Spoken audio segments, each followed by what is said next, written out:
ईशान किशन को third test matches में खेलना चाहिए था, वो ईशान किशन को बीसीसीआई ने और राहुल द्रविड़ ने अपने ईगो के चक्कर में ना बाहर करके रखे।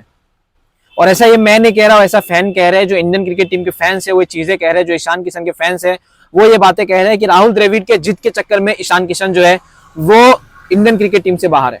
मतलब आप ध्रुव जुरैल को खिला रहे हो टीम में, ध्रुव जुरैल को आपने इंडियन टेस्ट स्क्वाड में शामिल किया, लेकिन आप ईशान किशन को नहीं शामिल कर सकते हो, क्योंकि ईशान किशन जो है वो काफी ज्यादा अच्छा खेलता है। तो आपको टीम में अच्छे खिलाड़ी नहीं चाहिए। जिस तरह सरफराज खान के साथ किया गया था, अब मुझे लग रहा है कि ईशान किशन के साथ भी वैसा ही होने वाला है। मतलब ईशान किशन यार इतना अच्छा बंदा, जिसने WTC फाइनल में खेला था, उस बंदे को आप थर्ड टेस्ट मैचेस से निकाल के रख दिए और आप ऐसे नए नए खिलाड़ी को डाल दिए जिसके पास एक्सपीरियंस नहीं है। नया खिलाड़ी ईशान किशन भी था, जो अच्छे खासे एक्सपीरियंस के साथ बैटिंग कर लेता टेस्ट मैचेस में, अगर आप उसको डाल देते तो। लेकिन फिर वही बात है ना कि हमें अब ईशान किशन को नीचा दिखाना है, तो हमें अब चाहिए कि ईशान किशन जो है वो कॉम्पिटिटिव क्रिकेट खेले। हमें अब चाहिए कि ईशान किशन जो है 10-15 रणजी मैचेस खेले, रणजी मैचेस में खेल के, रणजी ट्रॉफी खेल के, उसके बाद जो है वो टीम में आए, सिलेक्टर के पास गिरगिराए, उसके बाद जो है उनको शामिल किया जाए। मतलब यही जो ख्वाहिश है, यही जो मनसा है, वही है। अब सीधी सी बात है, ये चीजें समझ में आ रही है आपको भी और हमें भी, बाकी अब इसके बारे में मैं क्या ही कहूँ। तो दोस्तों यहाँ पे चीजें ऐसी है कि ईशान किशन जो है वो अभी इंडियन क्रिकेट टीम से बाहर है।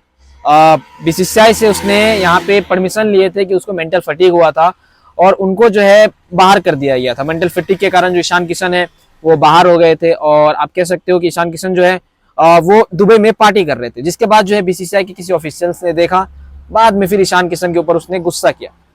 फिर बाद में ईशान किशन लापता हो जाते हैं, कोई बात पता नहीं चलता, और बाद में फिर पता चलता है कि ईशान किशन जो है उनको इंडियन टीम में शामिल नहीं किया जाएगा। अब 2024 वर्ल्ड कप में ईशान किशन जो शामिल भी होगा या नहीं होगा वो भी नहीं मुझे पता। इसके ऊपर मैं एक अलग वीडियो बनाऊंगा, आपको मैं बताऊंगा, ठीक है, होगा या नहीं होगा। फिर उसके बाद क्या होता है कि ईशान किशन जो है वो हार्दिक पांड्या ब्रदर के साथ में जाके बड़ौदा में प्रैक्टिस करते हैं, और इस बीच में अब एक नया ड्रामा स्टार्ट हो जाता है। जो ड्रामा ये होता है कि ईशान किशन जो है वो IPL की तैयारी कर रहा है, और ये बात जो है बीसीसीआई को पता नहीं चलती है। लेकिन बाद में जब फोटो वगैरह वायरल होती है तो फिर बीसीसीआई यहाँ पे सारे खिलाड़ियों के लिए एक मैंडेटरी चीज कर देता है कि अब जो भी खिलाड़ी IPL खेलने जा रहे हैं ना, उसको रणजी ट्रॉफी मैचेस खेलने पड़ेंगे। मतलब आप ऐसा कह सकते हो कि ईशान किशन का किया धरा जो चीजें है वो सारों खिलाड़ियों पे अप्लाई हो गया। मतलब बीसीसीआई जो है वो अब बदला, देखो ऐसे आप डायरेक्ट टारगेट करोगे तो सबको लगेगा, ऑडियंस को लगेगा कि भाई ये मतलब इस बंदे को टारगेट कर रहे हैं। लेकिन क्या है ना, ईशान किशन के नाम पे सबको करना, अब इसमें तो ईशान किशन को भी फिर करना पड़ेगा। तो ओवरऑल बात वहीं पे बीसीसीआई की आ जाती है कि बीसीसीआई चाहता है कि ईशान किशन जो है अगर IPL भी खेले तो अब मेरी मर्जी से खेलो भाई, मतलब रणजी ट्रॉफी खेलो तभी तुम IPL खेल सकते हो, वरना IPL नहीं खेल सकते। इस तरह की जो चीजें हैं ये इंडियन क्रिकेट में चलती आई है बहुत पहले से। अगर मैं बात करूँ तो कोहली के टाइम पे भी थी, रोहित शर्मा के टाइम पे भी थी, और अभी ईशान किशन के टाइम पे भी हो रहा है।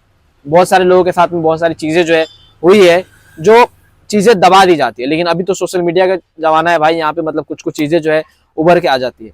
तो फिर मेरा वही सवाल है कि ईशान किशन को क्यों नहीं लिया गया थर्ड टेस्ट मैच में। मतलब ध्रुव जुरैल से तो अच्छा ही कप्तानी कर, सॉरी कीपिंग कर लेते हैं, या फिर आप कह सकते हो अब जो कीपर केएस भरत था उससे जो अच्छा ही कीपिंग करता वो, लेकिन फिर भी आपने उसको निकाल दिया, पता नहीं क्यों। उसको टीम में नहीं ले रहे हो, पता नहीं क्यों। अब क्या चीजें हैं ये क्लियर नहीं हो पा रहा, लेकिन इससे ये बात तो पता चल रही है कि बीसीसीआई जो है वो अपनी मनमानी के हिसाब से यहाँ पे प्लेयरों को टीम में खिलवाते हैं और अपनी मनमानी से अपने प्लेयरों को निकाल देते हैं। जैसे मतलब राहुल द्रविड़ ने कहा था ना, ईशान किशन को आने से पहले कॉम्पिटिटिव क्रिकेट खेलना पड़ेगा, तो भाई वो अब खेलना ही पड़ेगा। मतलब अब गुंजाइश नहीं है ईशान किशन के पास, अब कुछ रास्ता नहीं है।